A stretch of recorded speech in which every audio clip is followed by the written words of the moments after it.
Hallo, i dag skal vi se på steder jeg har besøkt, både på ferie og på en av de har vært langhelg.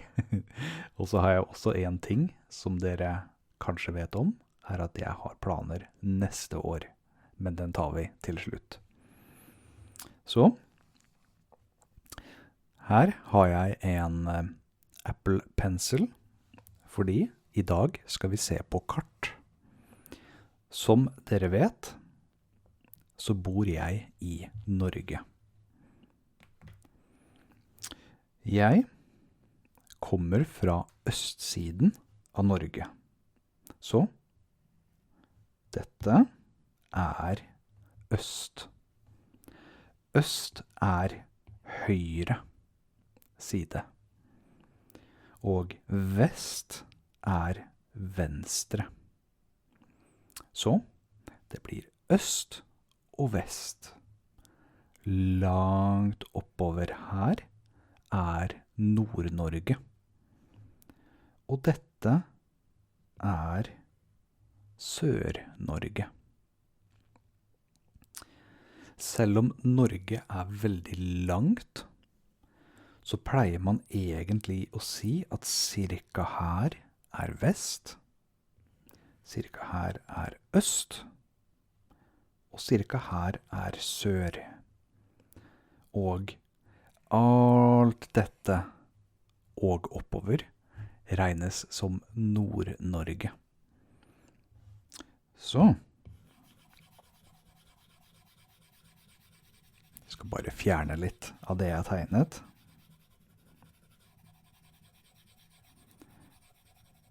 Sånn, det får være nok.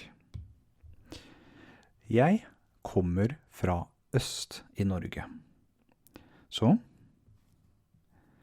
dette er Oslo.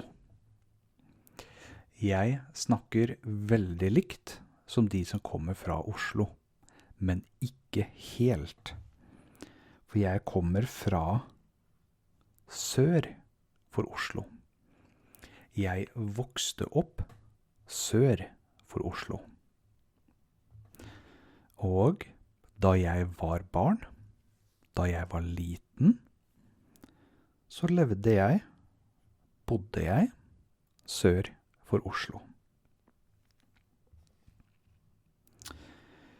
Jeg tilbrakte mesteparten av barndommen min rundt området i den røde sirkelen her. Et tre forskjellige byer. Men da jeg var 17 år gammel, så begynte jeg på skole i vest. Og da, for å komme til denne skolen, så kjørte vi bil hele den veien her. Og havnet borte ved skolen i vest. Så jeg har gått på skole i 2 år i Vest-Norge. Og nå bor jeg i vest. Jeg bor veldig nær i sirkelen her i vest. Men i dag skal vi ikke snakke om hvor jeg bor og hvor jeg har vært i Norge. I dag skal vi snakke om andre land som jeg har besøkt opp igjennom barndommen min og voksen alder. Så, da zoomer vi litt grann ut, og så går vi gjennom lista fra cirka her, tenker jeg. Så mye av det du ser nå er fortsatt Europa. Jeg har besøkt Sverige med et selvfølge, egentlig. For jeg bodde her, så vi har tatt masse turer over til Sverige. Det er veldig vanlig å handle i Sverige når man bor på østsiden. Mye fordi det er billigere, men også fordi det er mer utvalg av mat. Men faren min, da vi var unge, når jeg sier vi, så mener jeg broren min og jeg var unge, så hadde vi hytte et eller annet sted. Jeg husker ikke akkurat hvor, men noe sted rundt der hadde vi hytte. Og da tok vi noen ganger tur, kjørte kanskje slik, og var på helgtur, eller langhelgtur, eller kanskje til og med ferie i Sverige. Jeg har også vært i Danmark, noe sted cirka ved den sirkelen her, og da kjørte vi hele veien hit, og så tar vi en båt over til Sverige. Danmark. Dette er Sverige, dette er Danmark. Så fra Sør-Norge tar vi en båt bort hit og besøker Danmark. Jeg har bare vært i Danmark i, skal vi se, kanskje 2 eller 3 ganger. Jeg husker ikke, men det er veldig, veldig fint der også. På ungdomsskolen, altså ikke da jeg var helt barn, fordi skole er 1 til 7, og så har man, det er barneskole, og så har vi 8 til 11 er ungdomsskole. Ungdomsskole. Og rundt denne tiden så tok jeg en tur med klassen min til Polen. Og da var vi cirka rundt Warsaw. Jeg tror det var en ukes tid, men det kan ha vært en lang helg.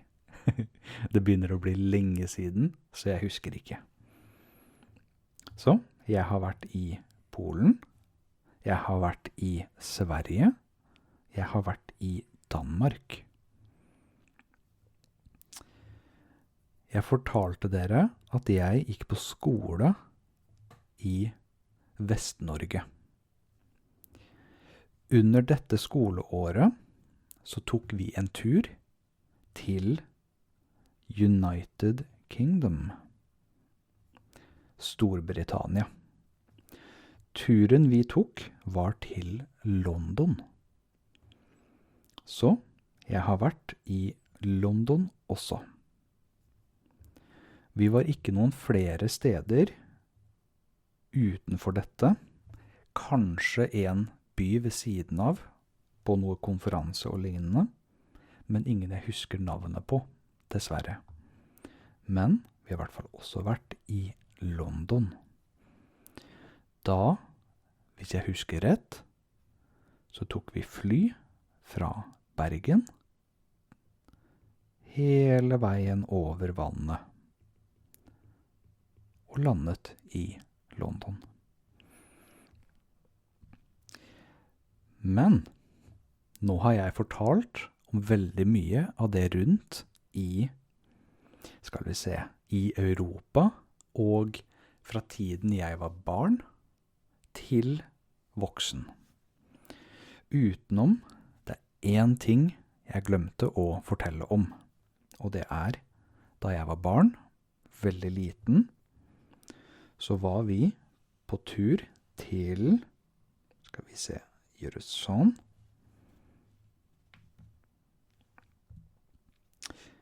Spania. Jeg har også vært i Spania. Og jeg tror det var når jeg var cirka 7 år gammel, kanskje. Så jeg husker ikke masse av den turen, men det var en veldig fin tur. Før det skoleåret jeg fortalte dere om, da jeg sa at jeg kjørte hele den veien og gikk på skole helt i Vest-Norge. Men før dette året, da jeg var 17 år gammel, 17 år, så dro broren min, moren min og jeg på en tur til Florida. Så jeg har vært i Amerika også. Og dette var en veldig lang flytur. Det tok mange, mange timer å fly til Amerika. Vi besøkte Disneyland, eller Disney World, husker ikke hvilken, som er i Florida. Og det var en veldig, veldig fin tur. Vi var også på tur med båt i Everglades.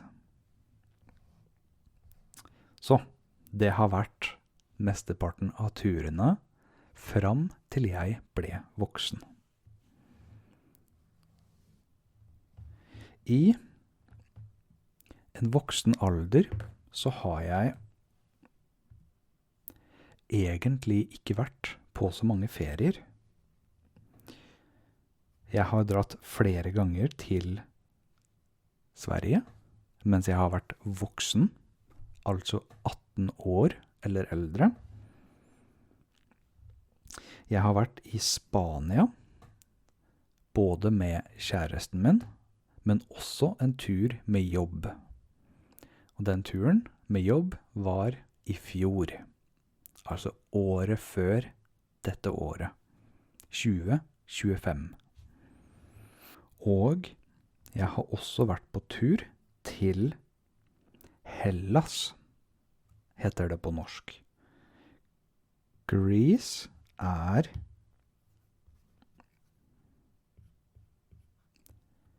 Hellas er lik. Greece er Hellas. Men hovedlandskapet her har jeg ikke vært på. Jeg har vært på Kreta, denne øya. Og det var en veldig, veldig fin tur. Det er disse plassene som jeg har vært på i en voksen alder. Så, da er det bare én ting igjen, og det er den plassen, det landet, som jeg har tenkt til å besøke og være på neste år. Så, flere av dere vet at jeg har planlagt å studere i Japan. Og det er det aller, aller lengste vekk som jeg har tenkt på å være fra Norge. Jeg tror det går fly fra Finland, så da må jeg eventuelt fly til Finland, og så må jeg fly hele veien til Japan. Jeg har aldri vært i Japan før, så det blir veldig annerledes for meg å oppleve en så annerledes kultur. Jeg har ikke bestemt meg for hvor jeg skal studere enda. Jeg vet ikke, men jeg har tenkt kanskje Osaka eller Tokyo. Det finner vi ut. Så, det var litt om alle plassene jeg har reist til og besøkt i verden. Jeg har ikke reist veldig masse, men jeg kunne tenkt meg å gjøre det veldig mye mer i fremtiden. Jeg håper det var morsomt å se på, så ses vi i neste video. Ha det bra.